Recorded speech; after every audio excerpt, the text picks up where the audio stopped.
Hi guys, and welcome to today's Los Blancos podcast. Today we will be doing the Getafe review, and we beat them 1-0, which is something we're not very used to when we go to Getafe away. We also discover about Asensio's form and his starting situation, so let's talk about that after this short interval. So yesterday evening we played Getafe away from home. And normally this is a very tough game for us, and we make it difficult. In the last 4 years, we've only won once away from home to Getafe, and it's a very difficult stadium to go to, mostly because of the fact that Getafe sit back and hit you on the break.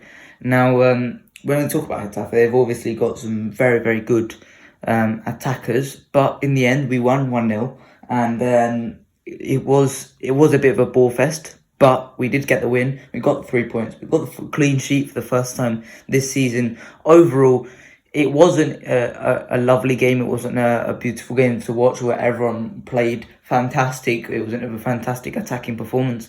It was more one where we just had to scrap to get the win and, ultimately hold on at points, but not really, because Getafe didn't really put much of a threat.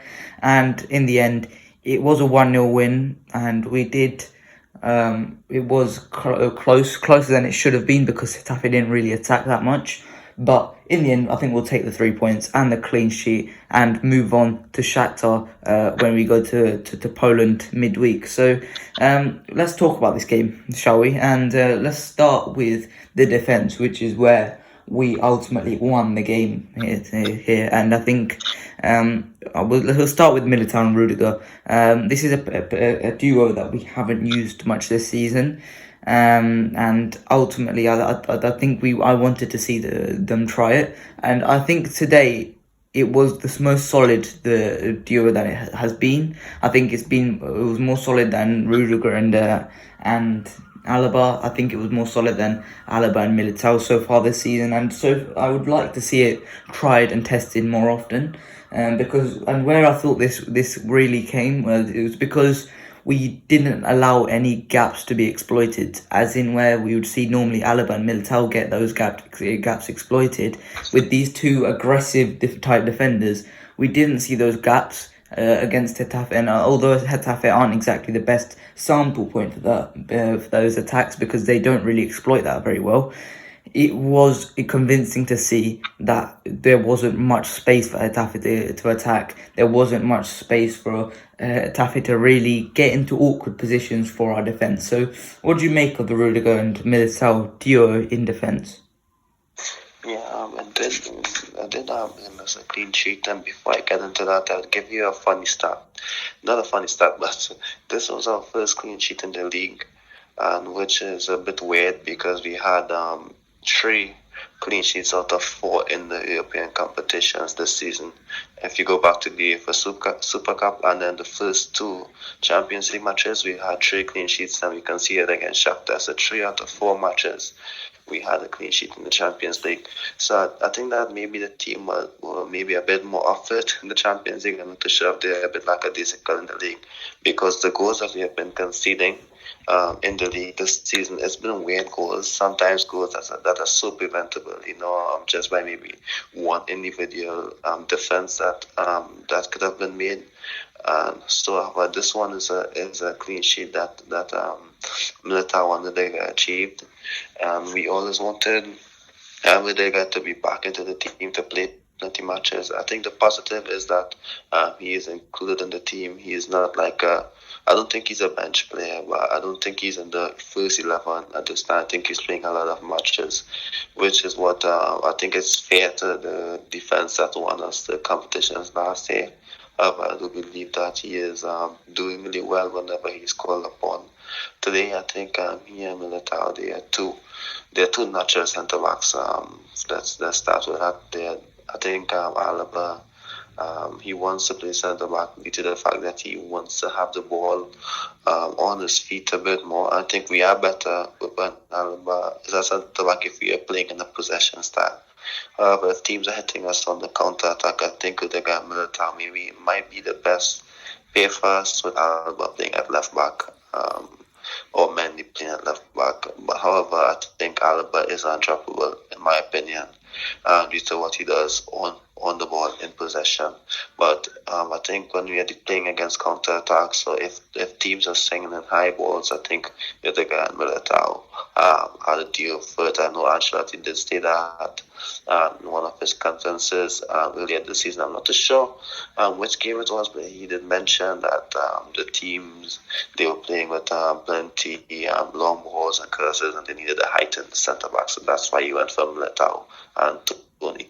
But this was another game where I think that they did well. So Ancelotti has I think a selection headache coming up to El Clasico, in my opinion.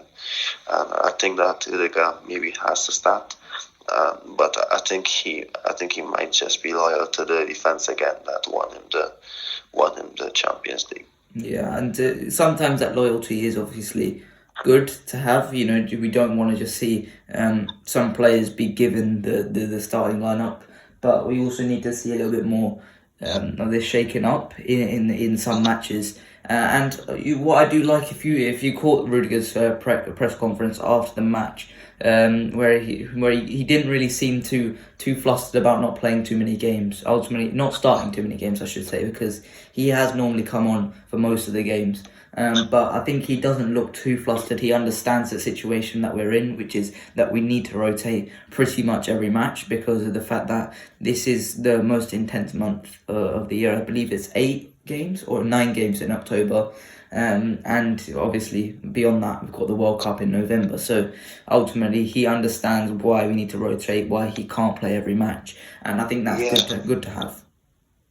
Yeah, I think it's only one game this season he's missed. I think it's I was looking at his each game that we have played, even when he benched, I think he came on, and most of them later on, or 55th, 60 something, 70 something, even at the ending of the matches he's come on to show things up. And the only game he's missed was the Shakhtar one over in the last match that we played in the Champions League. That's the only game where he never featured this season.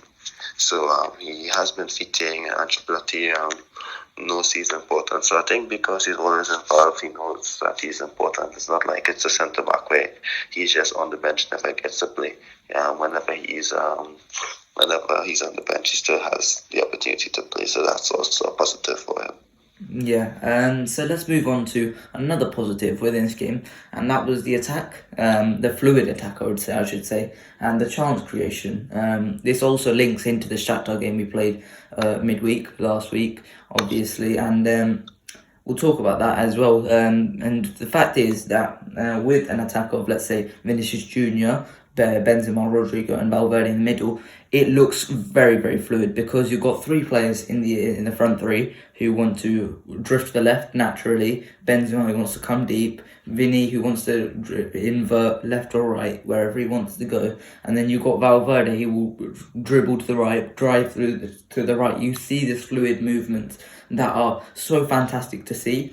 Obviously, we're going to talk about the shot conversion a little bit later on, but in terms of the actual chance creation, one of my concerns last year was that the problem was in the big games we weren't churning out those consistent chances. A lot of the goals came from moments of magic from Vinicius Junior or Benzema. This season, it looks like the link-up play, the 1-2s, the quick pass and goes look fantastic, and they are.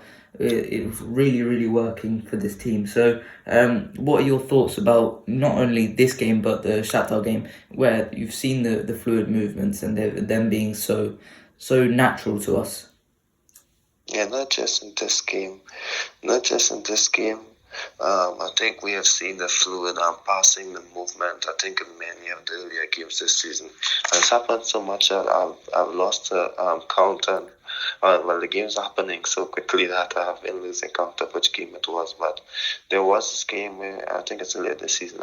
I'm not too sure if it's Celta, but it's. I think it's Celta Vigo. Yes, it is Celta Vigo, where the movement was so good that the team just wasn't shooting. They were moving so good with the ball along Celta's box, and I think at some point Modric just threw his hands up in the air because the team just wasn't shooting, and they were just fluid movement through the box, and that's all. I think most of us wanted, just for the team to have a certain way of playing, no matter who's there. Even with without Benzema, it seems like the team is doing much better. And I think one of the main reasons for that is Rodrigo as well, how important he is, whether he's playing as a striker or as the winger, because he comes into that central zone more like a number 10, to help facilitate possession, something similar. I heard one of the Madrid journalists stated that it's similar to what Isco would do, how Isco would play more on the left half spaces, drift into the centre, drift back out to the left wing. That's something that Chico is doing, and it's really helping Madrid facilitate possession, because what Isco did, it allowed Marcelo to cover the flank and be high up the pitch, and what Chico is doing is allowing Valverde and Carvajal to cover that opposite flank. And I think the movement, it seems like the team understand each other, which is just amazing, because it's just if you analyze it a bit more, it's just not what Madrid are accustomed doing. You can see in the past, I think the only time that I saw that was in the 17-18 season and the 14-15 season, with James and Isco playing on the two wide midfield positions, and 14-15, and Isco playing as a diamond 16-17. Other than that, I'm really seeing any sort of fluid movements with this team, and finally we have the opportunity to see that again. I think that's just something that we need to appreciate what Ancelotti is doing, because the first season under him this year, it was a bit challenging. If I'm being honest, it was a bit difficult to see the team struggle in important moments. Even Toni Kroos struggled, and I think a lot of us wanted him just to be on the bench, because his talents just wasn't suiting to the way we played. But now that Madrid are controlling games a bit more and being more dominant in possession, Toni Kroos is becoming more important, and that's why everyone is praising him this season. Last season, so I did write an article saying that he needed to be dropped for the Chelsea match in the Champions League. He started that game and did well, because I think Madrid did better in possession. If we're playing like defense, we're just covering, we're sitting back, I don't think that's just Toni Kroos. He's an excellent player who wants to be on the ball. He wants to have the ball at his feet. So this style of play has helped our midfielders specifically, and the only one who I think it's affected a bit is potentially maybe Camavinga, because I think Camavinga needs the opportunity to show how good he is to be that explosive midfielder, and I think this is something we get that opportunity at this time, because I think he is, out of all the midfielders, he's more dynamic than the others in terms of driving forward. I think yes, he can pass, yes, he can do the nice simple movement, but I think that to get the best out of Camavinga, I think he needs to have a bit more freedom in midfield to push forward and do what makes Camavinga why we signed him. So that's, I guess, my only concern. It's not a concern. It's just we need to just let him, be Camavinga, in my opinion. Yeah, and obviously with these two main positives, I think negatives also come with it. And when you create so many chances, you at the end of the day you still have to put them away. And we didn't in this match. We only scored one goal, and it came from a set piece. So ultimately, all those good chances that we created from 1-2s and quick passing, they really went to waste ultimately. And it's been a highlight so far over the last few matches, I would say, where we haven't been able to put away the match. The match in the end, we haven't been able to bury teams.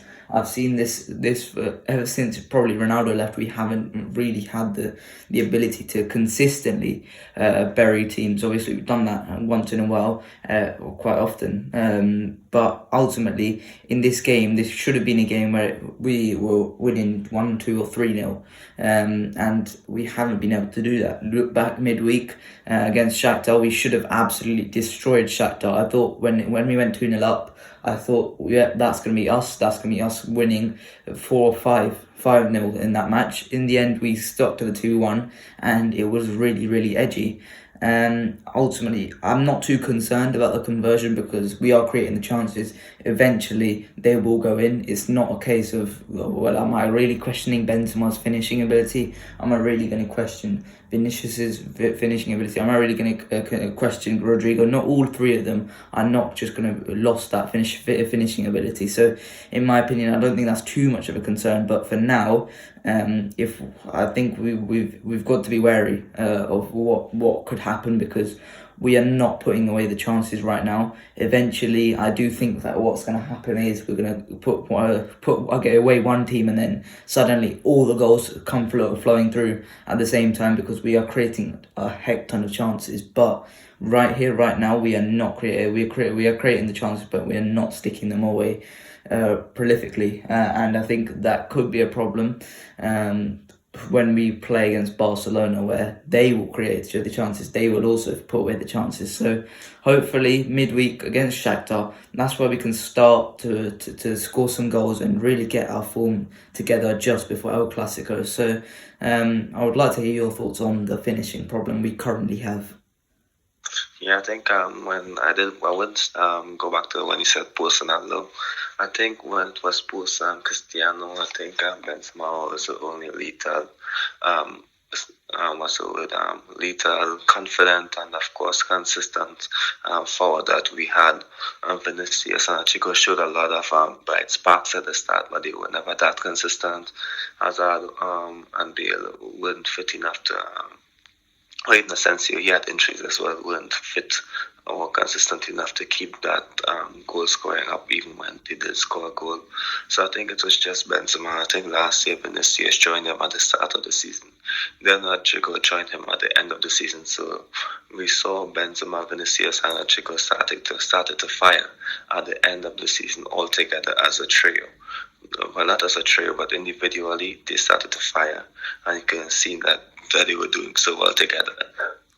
And I must mention that at the start of the season, Vinicius and Rodrigo have been scoring the goals and doing well, contributing an attack, and for their levels in the past, they have both been consistent, and that's something that we should check. I think when Benzema starts to fire the season, I think then we're going to see Madrid put away teams, because we had so many chances to score and we didn't. So I think when Benzema returns to full confidence, full fitness, and he's scoring again and he's doing well again, I think that's when we're going to see players scoring a bit more.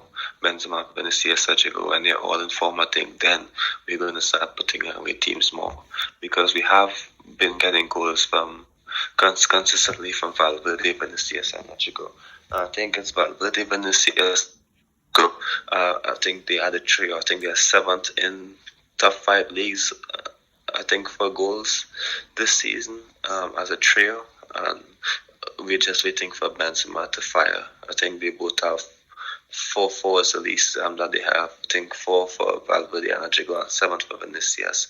As a trio, they're doing well. And I think when Benzema starts to fire, then we're going to see Madrid blow away teams and starting to put 3 or 4 past them. I think maybe it's a bit difficult now due to the fixture, how much it's piled up.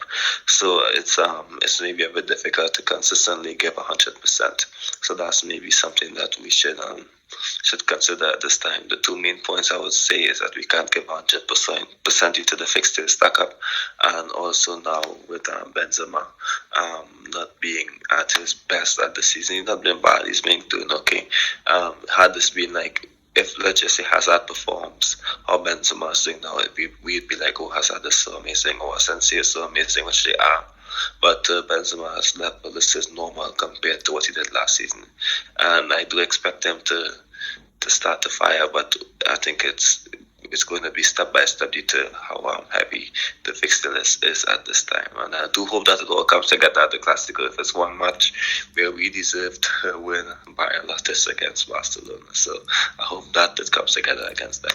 Yeah, and I'm not worried about Benzema's finishing, because ultimately the fact is, against Shakhtar, he showed everything else about his game was back. It was just the goal the ball would just not go into the back of the net, and ultimately I do have faith in him to get that back and start banging them in once again. I just hope it is for next week against Barcelona, where the big one ultimately, El Clasico. So let's talk a little bit about another bit of a negative, and I thought Camavinga.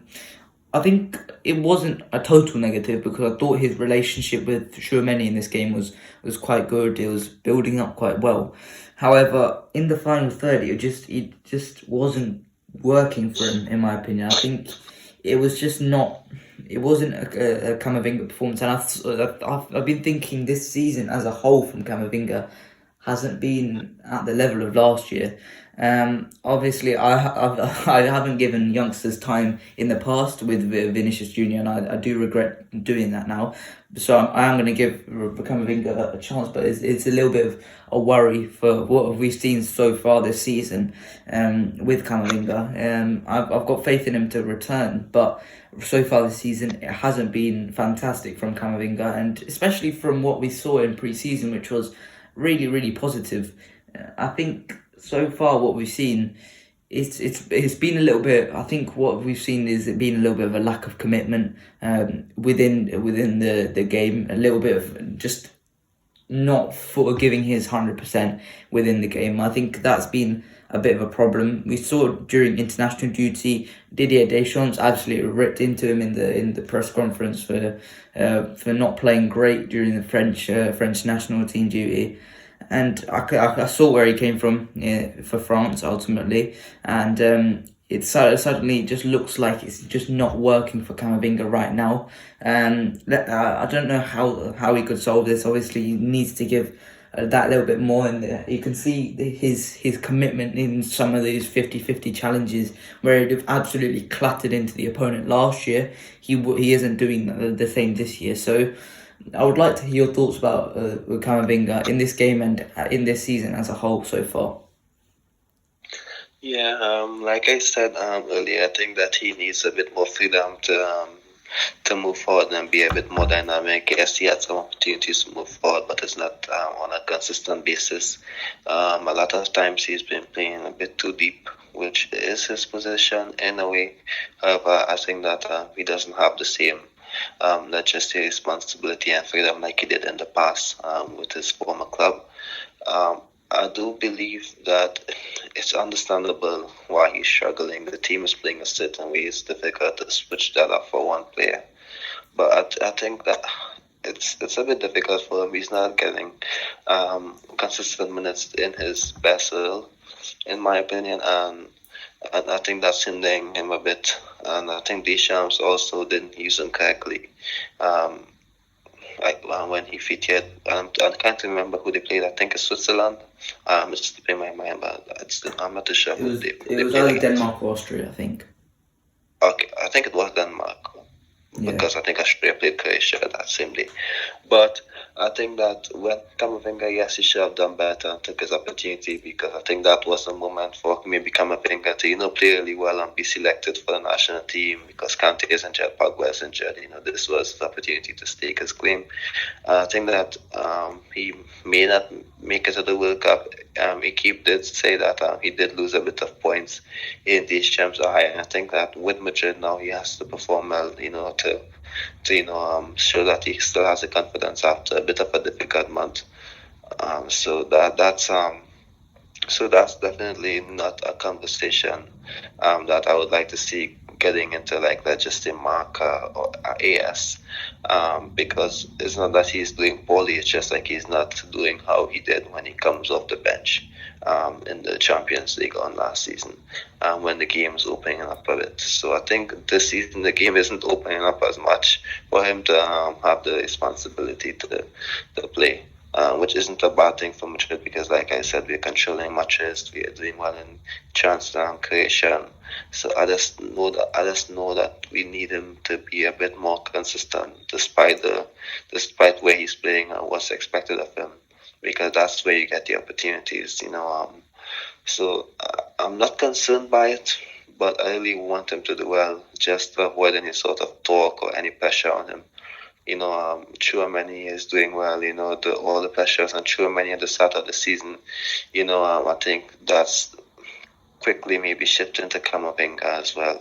But I'm happy that Ancelotti is still giving him opportunities and starts, to get out of it. Last season, he barely got the opportunity to play. Let's be honest. We did had a podcast on it last year, and we basically stated Valverde should be a starter, maybe one every 2 games. Camavinga should start one every 3 games, at least fit here in 2 of the 3. So that's something that we're happy is being worked on. He is playing matches. I think sooner or later he's going to come out of it. The season is still a bit young. We are barely at the halfway point. I don't think we are barely at the 1/3 of the season. I think he's going. If he isn't selected for France, he should use it to better himself, do well with Ancelotti, work on a few things. You never know how good he could be to end the season.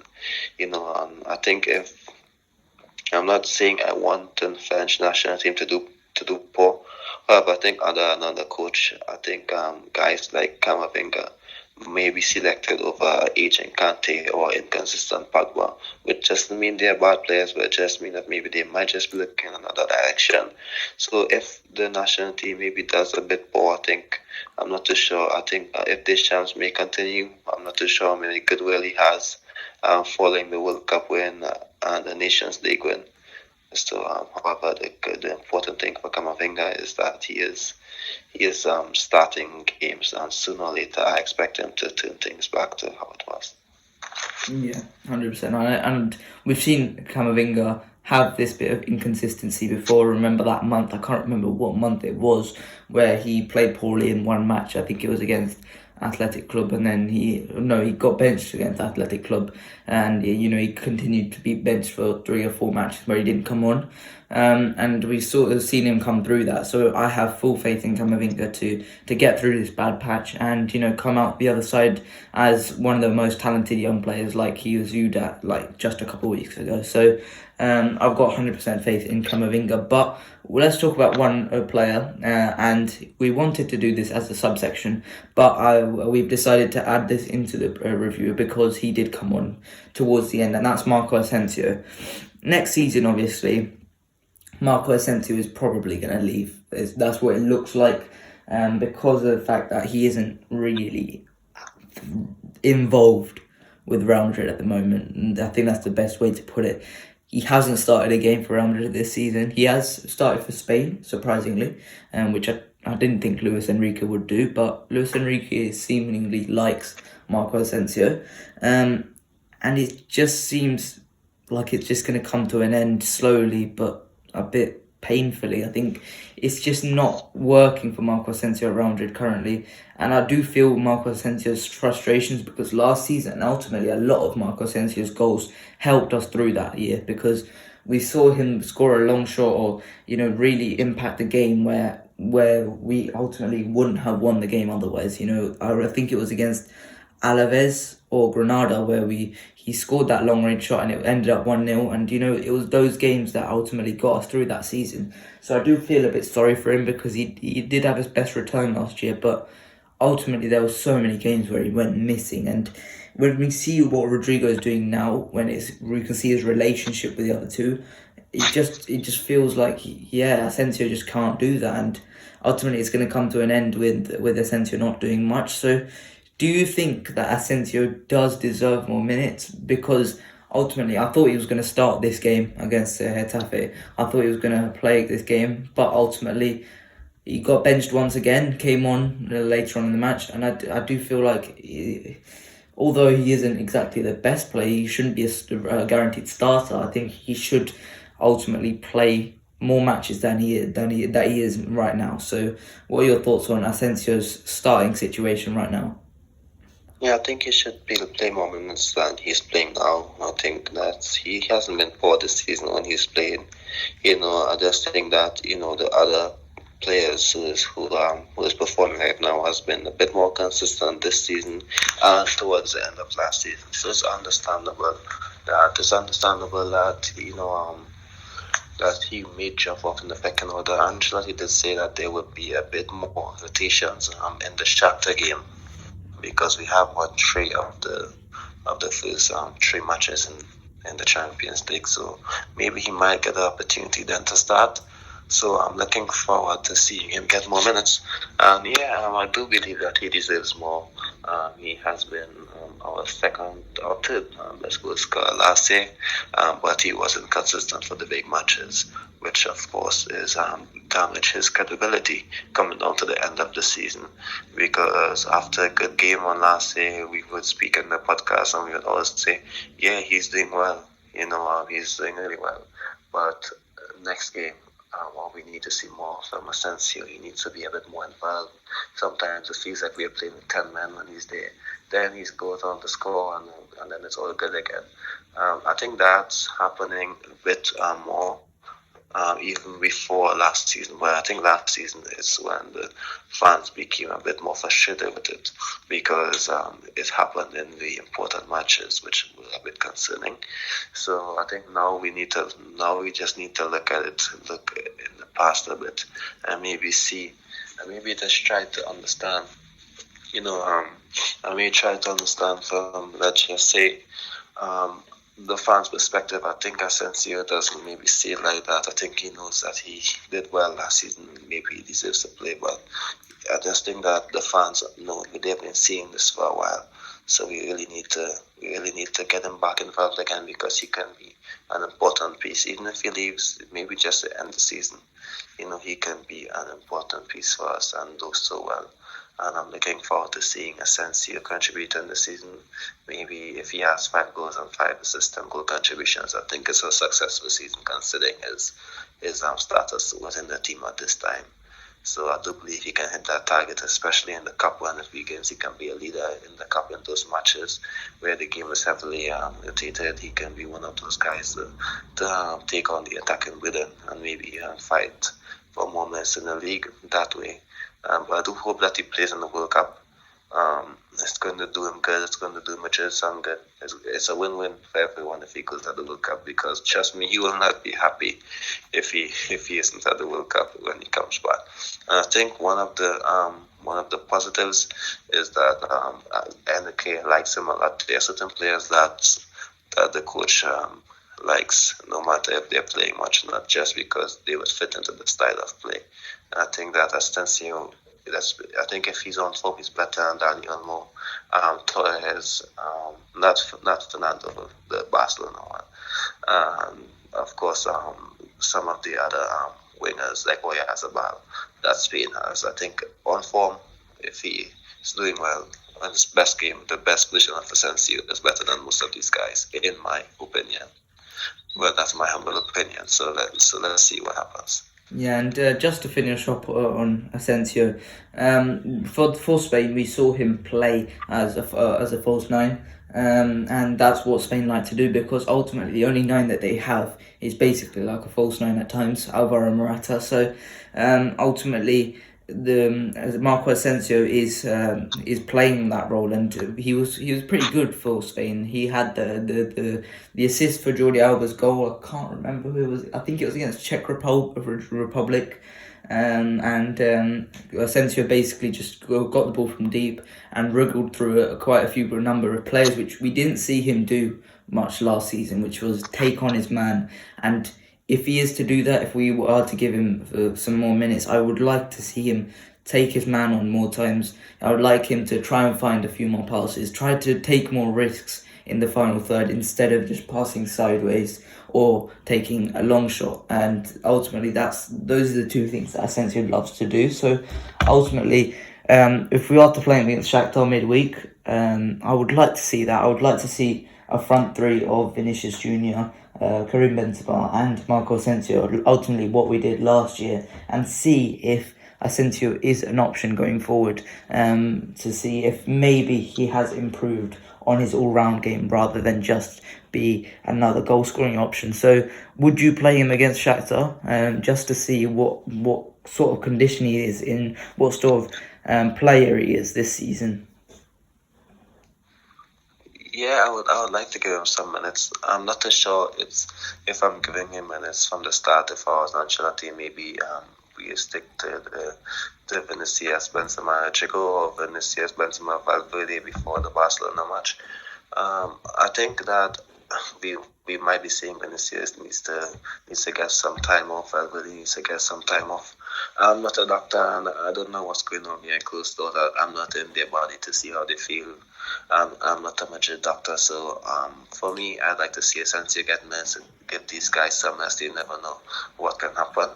But at the same time, if they're available and if they're fit, they can maybe play the first 60 in a sense. They can get the final 30. It's just about how they feel at the time. So it's difficult for me to. It's just difficult for me to just say that, and it's difficult to bench Vinicius, Valverde, and Rodrigo if they're available once a play. So I think he deserves minutes. I would like to see him play, which is important. Yeah. So that is it for this week's podcast. I hope you guys enjoyed. As of always, please like and subscribe like you always would do. And yeah, for next week we will be obviously back for El Clasico, the weekend, and it's going to be really, really big. So we'll be back for then. But for this week, that's it. Hope you guys enjoyed. Please like and subscribe, and I'll see you guys later. Bye bye.